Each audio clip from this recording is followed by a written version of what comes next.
Hello guys. Technique po para lumambot ang ating barena. Ilagyan lang po natin ng ano, WD-40. Matagas na po are. Yung bayo yung dalawa po, lalagyan namin. Bali magpuputas po kami ng ano ay, nung... Tayo po, mayroon po itong aso. Ano?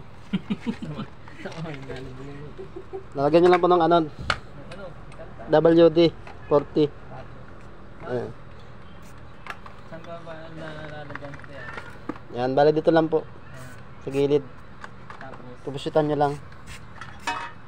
tapos, Yan, malambot na ho. Yan. Diba? Technique po yan, technique. Ay, dala po yan, matigas na kasi ay. para Magbabaran na po kasi kami ng ano, ng bakal saka semento. So, gagawin namin hagdan. yan yung para pag may maintenance ng ano ng mga tools, kailangan nilalagyan ng ganyan.